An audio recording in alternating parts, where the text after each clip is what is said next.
Suddenly, 12,000 volts coursed through my body, and everything went dark.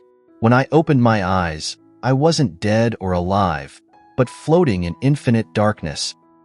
The story you're about to hear is a true account. The names of characters and places have been changed to protect the privacy of the authors. If you believe in miracles or have experienced one, leave your opinion in the comments and subscribe. I never thought I'd be here telling this story, but I guess life has strange ways of surprising us, doesn't it? Well, here we go. It was a night like any other. February 28, 2018, to be exact. I, a paramedic with 20 years of experience, was in my workshop doing what I loved most after saving lives, woodworking. But that night, I decided to experiment with something new and dangerous, the Lichtenberg device. My friend Juan was with me. We'd had a few beers, and truth is, I felt invincible. What an idiot I was. Adam, man, are you sure you know what you're doing? Juan asked me, with a beer in his hand and a worried expression on his face. Relax, man. I've watched videos on YouTube. It's a piece of cake, I replied, with a confidence that now seems absurd to me. I connected the microwave transformer to the wall. 12,000 volts of pure energy running through those cables. It was like playing with lightning in my hands. Watch this, Juan.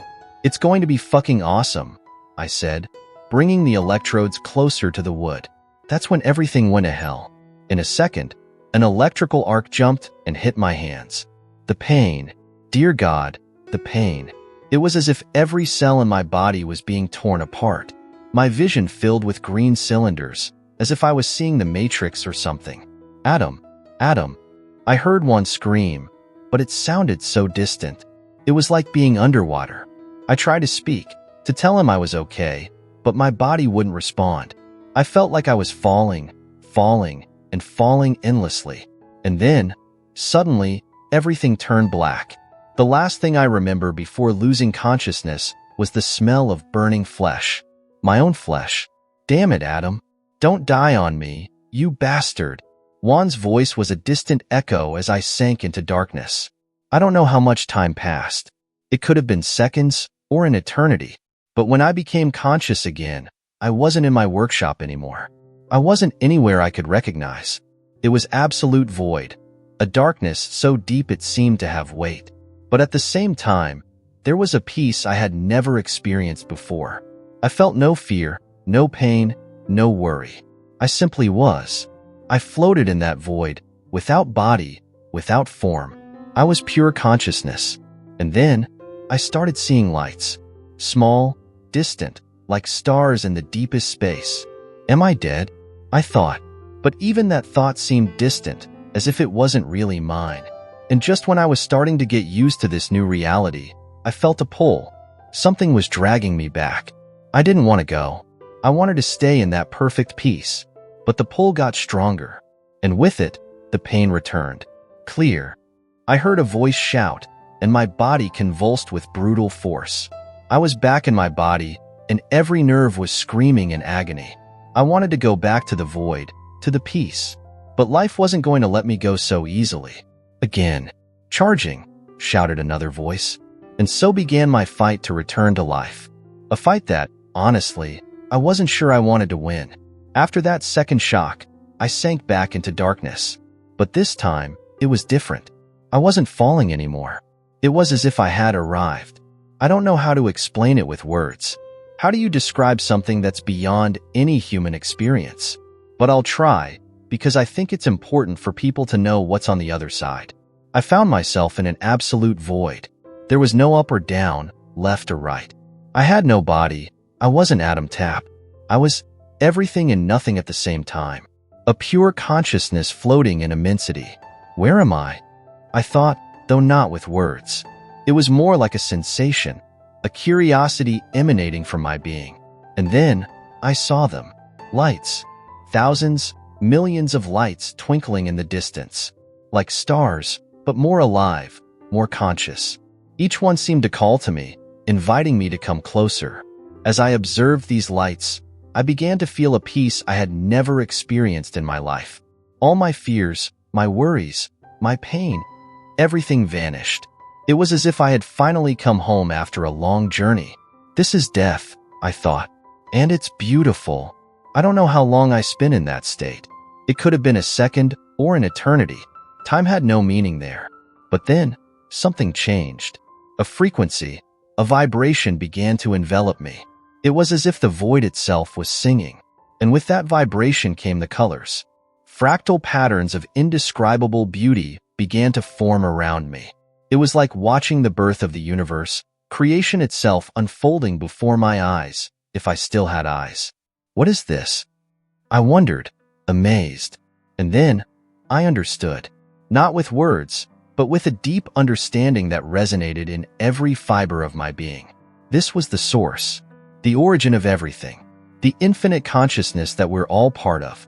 I felt myself expand, grow, merge with everything around me. I was no longer Adam Tapp, the 43-year-old paramedic who had been electrocuted in his workshop. I was part of the very fabric of the universe. In that moment, I experienced a connection with everything that exists. I could feel every atom, every particle of the cosmos. It was as if all the information in the universe was flowing through me. We are one. A voice resonated in my consciousness. It wasn't an external voice, but the voice of everything that is.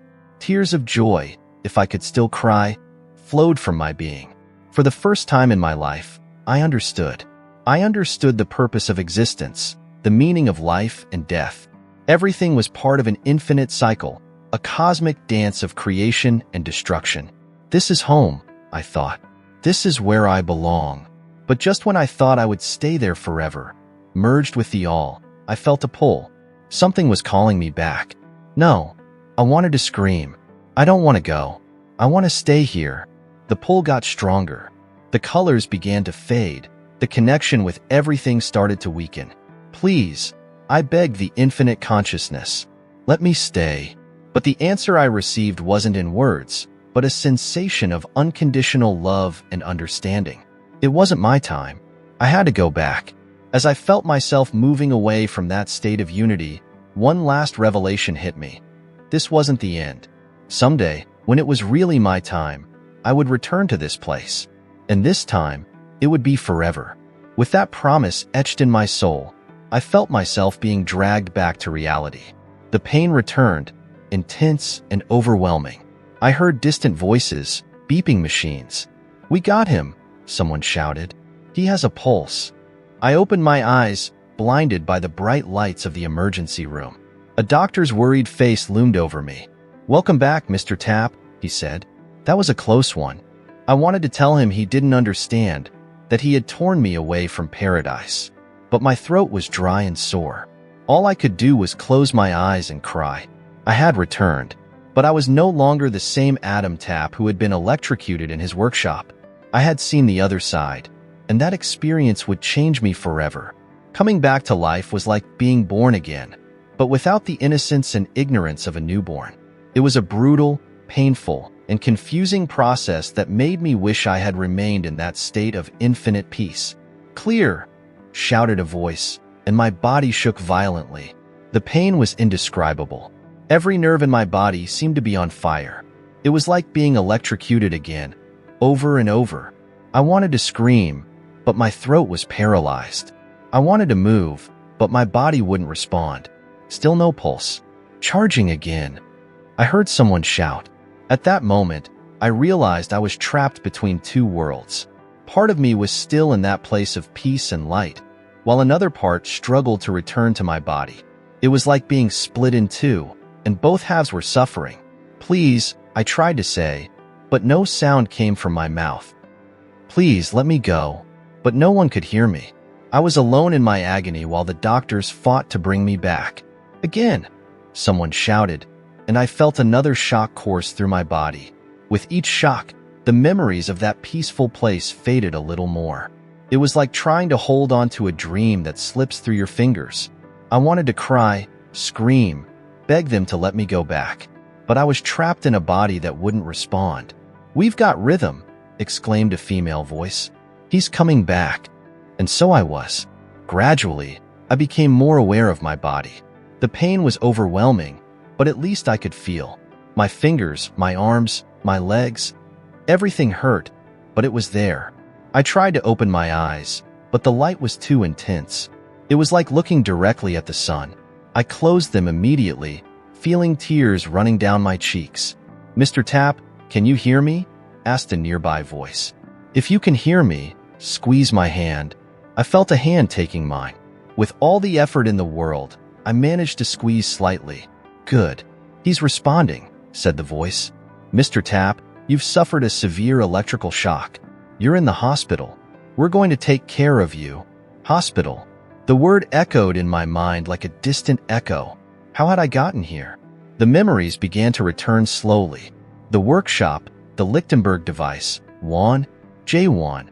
I managed to mumble, my voice barely audible. "Juan? Is that the man who was with you?" asked the voice. "He's fine, Mr. Tapp. Your friend is in the waiting room. He's worried about you." I wanted to say more, ask more, but the effort of speaking had exhausted me. I felt as if I had run a marathon. Each breath was a conscious effort. "Rest now, Mr. Tapp," said the voice. "You've been through a lot. You need to regain your strength." But I didn't want to rest. I was afraid to close my eyes. What if I went back to that place?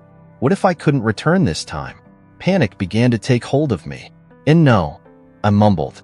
"Don't want to sleep." "It's all right, Mr. Tapp," said the voice in a reassuring tone. "You won't sleep. We're just going to give you something for the pain.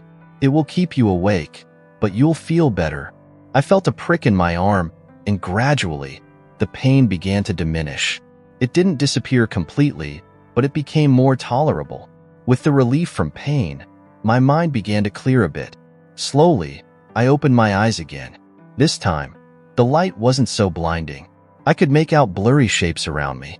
Machines, tubes, people moving back and forth. "Welcome back, Mr. Tapp," said a nurse, smiling while adjusting something on one of the machines. "You gave us quite a scare." I wanted to tell her that I was scared too, that I had seen things I couldn't explain. That part of me was still there, in that place of light and peace. But the words wouldn't come. "Your wife is on her way," the nurse continued. "She'll be here any moment." My wife, Maria. The thought of seeing her filled me with a mixture of joy and fear. How could I explain what I had experienced? Would she believe me? While I waited, my mind wandered between the reality of the hospital and the memories of that other place. It was like being in two worlds at once, and neither felt completely real. "Adam," I heard a familiar voice. Maria had arrived. I saw her approach the bed, her eyes filled with tears. I wanted to hug her, comfort her, tell her I was okay, but my body still wasn't responding the way I wanted. "Oh, Adam," she sobbed, taking my hand. "I thought I had lost you." "I'm here," I managed to mumble, though the words sounded strange in my mouth. While Maria spoke to me, telling me what had happened, part of my mind remained in that other place. The peace, the light, the sensation of unity. It all seemed so distant now, but at the same time, so real. I realized that my journey hadn't ended. I had returned, yes, but I was no longer the same Adam Tapp who had been electrocuted in his workshop. I had seen the other side, and that experience had changed me forever. As I lay there, listening to Maria and the doctors, a certainty settled in my heart. The life I knew had ended, and a new one, full of questions and wonders, was just beginning. The days following my return were a haze of confusion and pain. Fully awakening in the ICU was like emerging from a deep dream, only to find myself in a nightmare of tubes, wires, and constant beeping. The first thing I noticed was the smell. A penetrating odor of antiseptic mixed with something else, something that turned my stomach when I realized what it was. The lingering smell of my own burned flesh. "Adam, can you hear me, honey?" Maria's voice sounded close, but my eyes refused to focus. I tried to respond, but my throat was raw from the tube they had removed. I could only emit a hoarse groan. "It's okay. Don't try to talk," said Maria, her voice breaking. "You're in the hospital. You've been unconscious for 8 days. 8 days? Impossible. For me, it had been only moments since I was in that place of infinite light and peace. Gradually, my vision began to clear. I saw Maria sitting next to my bed, with deep dark circles under her eyes and disheveled hair. She seemed to have aged years in a week. Water, I managed to whisper. Maria brought me a glass with a straw. The cold water was like balm for my burning throat. What happened? I asked, each word a monumental effort. Maria took my bandaged hand, careful not to touch the burns. You had an accident in the workshop, remember? You were electrocuted. Juan found you and called the ambulance. The memories began to return in waves. The Lichtenberg device, the electric arc, the unbearable pain, and then that place beyond life. I was dead, I said, more to myself than to Maria. She squeezed my hand, her eyes filling with tears. Yes, Adam, your heart stopped for almost 12 minutes. The doctors, they say it's a miracle you're here. A miracle. The word echoed in my mind. How could I explain to her that part of me wished I hadn't come back? Adam, Maria continued, her voice trembling, I thought I had lost you. When I arrived at the hospital, they told me the odds were that you probably wouldn't survive. And if you did, you might have severe brain damage. I tried to process her words, but my mind was divided between the here and now and the memories of that other place. Everything seemed unreal, as if I were viewing the world through a veil. How long? I asked, struggling to form the words. You've been in an induced coma for 8 days, Maria replied. The doctors wanted to give your body time to heal, especially your nervous system. The burns on your hands are quite severe. I tried to move my fingers, but the pain was immediate and sharp. My hands were completely bandaged, and for the first time, I realized the gravity of my injuries. Your hands will take the worst of it, Maria explained, noticing my attempt to move them. The doctors say you'll need reconstructive surgery and lots of therapy, but you should regain most functionality over time. The idea of not being able to use my hands, of not being able to work with wood or do the things I loved, should have devastated me. But at that moment, everything seemed so trivial compared to what I had experienced. Not real, I mumbled, closing my eyes. What's not real, honey? Maria asked, worried.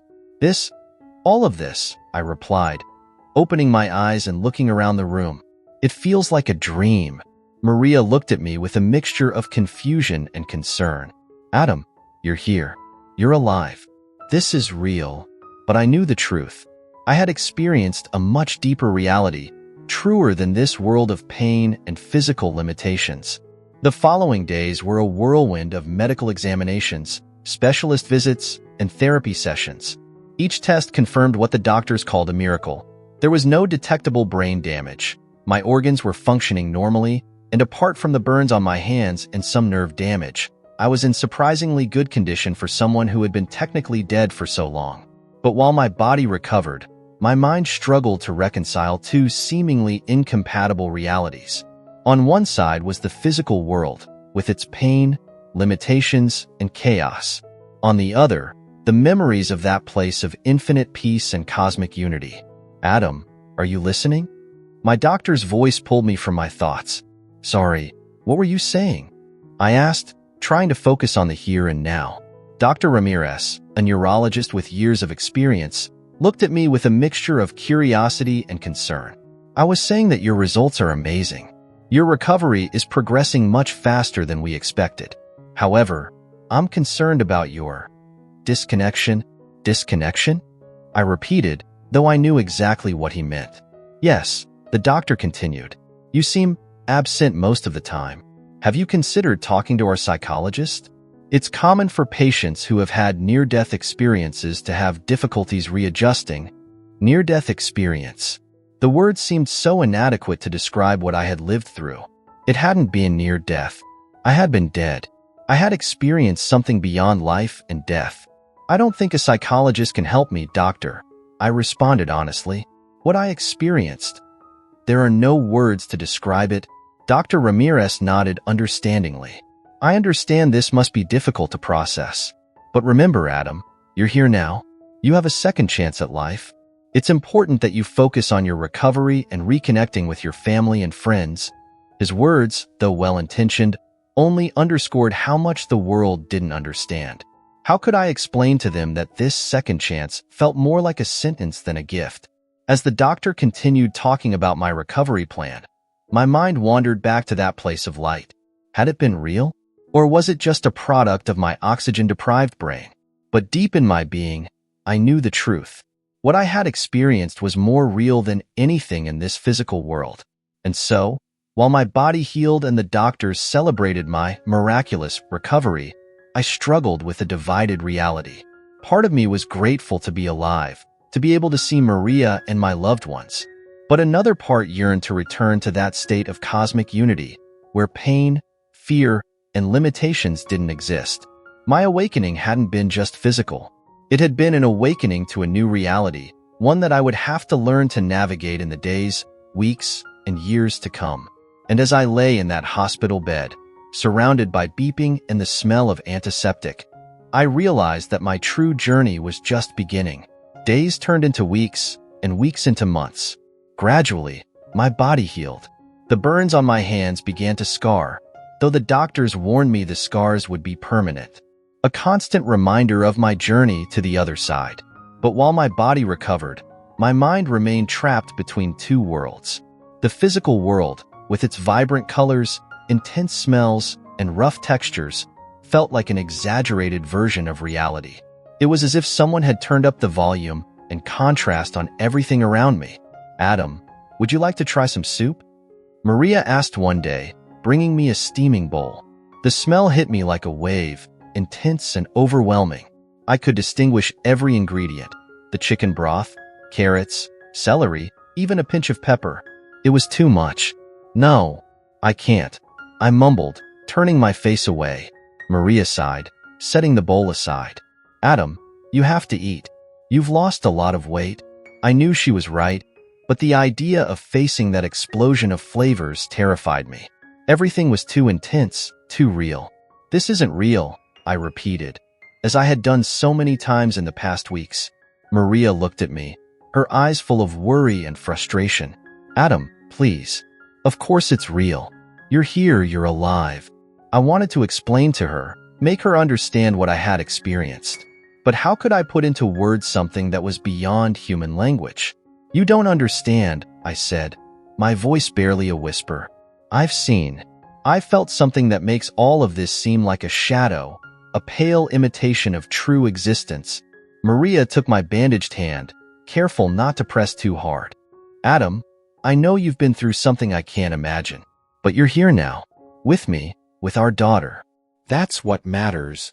Our daughter, Sophia. The mention of her name brought a pang of guilt. She was 5 years old, and I had barely seen her since the accident. The idea of facing her childish energy, her loud laughter, seemed overwhelming. "When is Sophia coming?" I asked, knowing I should want to see her, but dreading the moment. "Tomorrow," Maria replied. "She's been asking about you. She misses you." I nodded, feeling a mixture of longing and fear. How could I be the father Sophia needed when part of me was still trapped in that other place? Days passed, and little by little, I began to reintegrate into daily life. Each step was a challenge. The first bath after they removed my bandages was a surreal experience. The water on my skin felt like needles, each drop an amplified sensation. Physical therapy was a daily torment. My hands, once skilled and strong, now struggled to perform the simplest tasks. Holding a pencil, opening a door, buttoning my shirt. Everything required conscious and painful effort. "Come on, Adam, just one more exercise," Elena, my therapist, encouraged me as I tried to move a small ball from one side of the table to the other. Sweat ran down my forehead, not so much from physical effort, but from frustration. "I can't," I growled, dropping the ball. Elena looked at me with compassion. "I know it's difficult, Adam, but you're making progress. A month ago, you couldn't even touch the ball." I knew she was right, but it was hard to feel encouraged when I remembered how easily I used to work with wood, creating intricate pieces with my hands. Nights were the worst. In the darkness and silence of my room, the memories of that other place became more vivid. I would close my eyes and could see the lights, feel the infinite peace. And then, the beeping of a machine or the creaking of a floorboard would abruptly bring me back to reality. "Adam, are you awake?" Maria whispered one night, turning towards me in bed. "Yes," I replied, staring at the ceiling. Do you want to talk? I sighed. How could I explain that every night I fought against the desire to return to that place? That part of me yearned for the peace and unity I had experienced? It's just that everything feels so heavy, I finally said. Every sound, every smell, every sensation. It's like my body doesn't know how to process all this. Maria moved closer, resting her head on my shoulder. I would give anything to understand what you're going through, Adam, but I'm here. We're in this together. Her words, though comforting, underlined the distance I felt. No one, not even Maria, could truly understand what I had experienced. Days continued to pass, and little by little, I began to find small moments of connection with the world. Sophia's laughter while playing hide and seek, the aroma of coffee in the morning, the sensation of sun on my face during a walk in the park. But even in these moments of joy, part of me still yearned for that other place.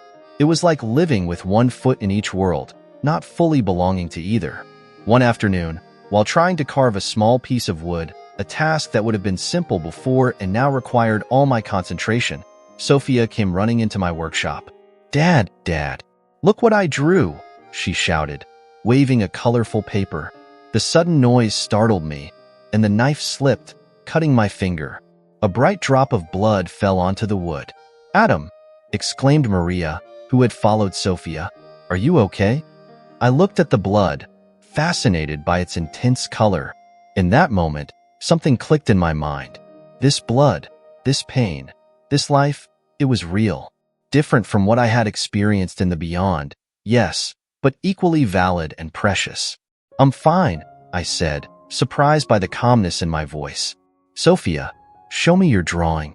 While my daughter excitedly explained her artwork, with Maria gently cleaning my cut, I felt something I hadn't experienced in months, a sense of belonging. I still didn't fully understand what had happened to me. I still yearned for the peace and unity I had experienced. But for the first time since my return, I felt that maybe, just maybe, I could find a balance between these two worlds. Readjusting to life wouldn't be easy. Each day would bring new challenges, new internal struggles. But while holding Sophia's drawing, with Maria by my side, I realized that this life, with all its intensity and complexity, also had its own beauty, and I was willing to rediscover it, one day at a time. Months turned into years, and little by little, I found my place in this world again. It wasn't an easy path. There were days when the intensity of life overwhelmed me, moments when I longed for the infinite peace I had experienced. But there were also moments of pure joy, of deep connection, that reminded me why it was worth continuing to fight. My hands were never the same. The scars were a constant reminder of my journey to the beyond. But with time and therapy, I regained much of their functionality. I returned to woodworking, though my creations now had a different touch. Softer, more organic, as if trying to capture something of the fluidity and unity I had experienced on the other side. One summer afternoon, 5 years after my accident, I was in the garden with Sophia. She was 10 now, a curious and energetic girl. We were planting flowers, my hands buried in the warm earth. Dad, Sophia said suddenly, are you ever afraid of dying? The question took me by surprise. I looked at my daughter, her large brown eyes full of innocent curiosity. Why do you ask that, sweetheart? I replied, buying time to order my thoughts. Sophia shrugged. We talked about the life cycle at school, and I realized I've never asked you about, when you almost left. I felt a lump in my throat. Maria and I had been careful when talking about the accident in front of Sophia, not wanting to frighten her, but she was intelligent and perceptive. Of course she would wonder about it. Come here, I said, patting the grass beside me. Sophia sat down, her small hands stained with earth. The truth is, Sophia, I'm not afraid of death anymore, I began, carefully choosing my words. When I had my accident, I experienced something that changed how I see life and death. What did you see? Previous content remains the same. What did you see? She asked, her eyes wide open. I closed my eyes for a moment, letting the memories flow. The void, the lights, the sensation of absolute unity. How to explain something like that to a 10-year-old girl? I saw peace, I finally said. A peace so deep and beautiful that it's difficult to describe with words. And I understood that death is not the end. It's just a change. Sophia nodded slowly, processing my words. Like when a caterpillar becomes a butterfly? Her analogy surprised me and made me smile. Yes, something like that. The caterpillar doesn't really disappear, right?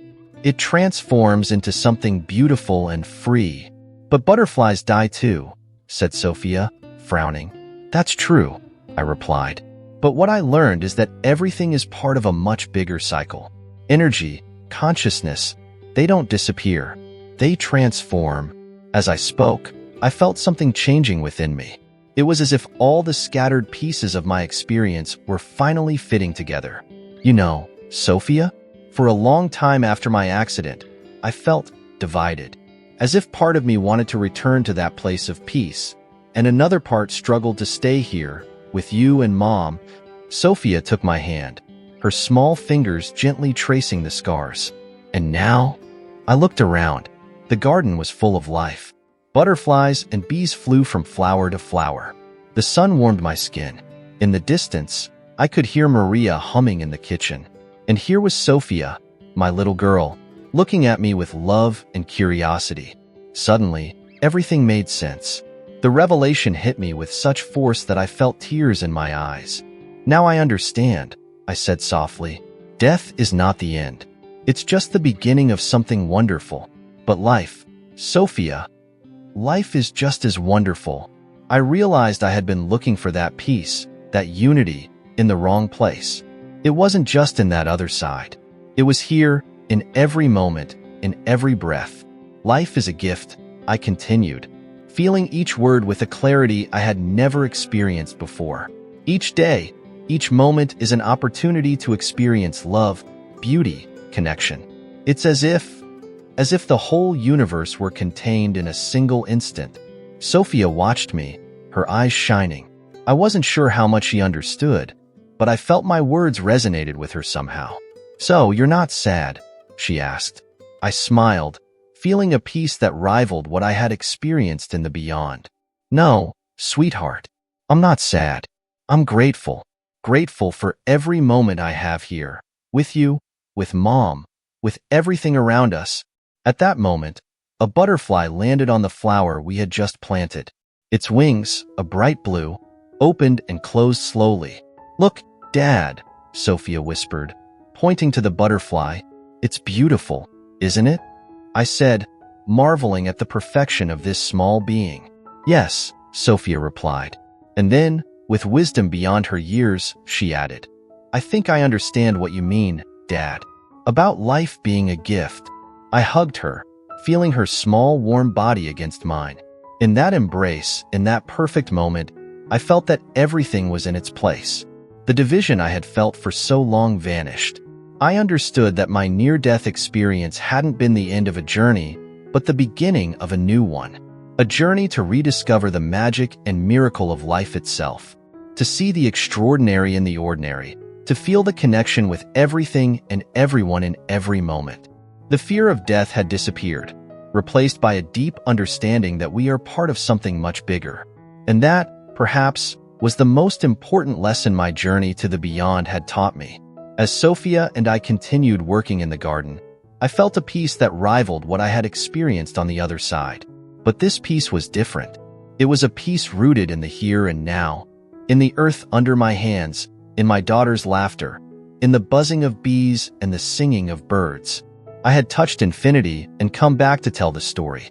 And now, my mission was to live each day as if it were the last, appreciating the beauty and miracle of existence in all its forms. Because in the end, I understood that life and death are not opposites, but parts of the same wonderful and mysterious whole. And with that understanding, I felt truly at home for the first time since my accident. At home in this world, in this body, in this moment, ready to live fully, love deeply, and when the time came, depart without fear toward the next great adventure.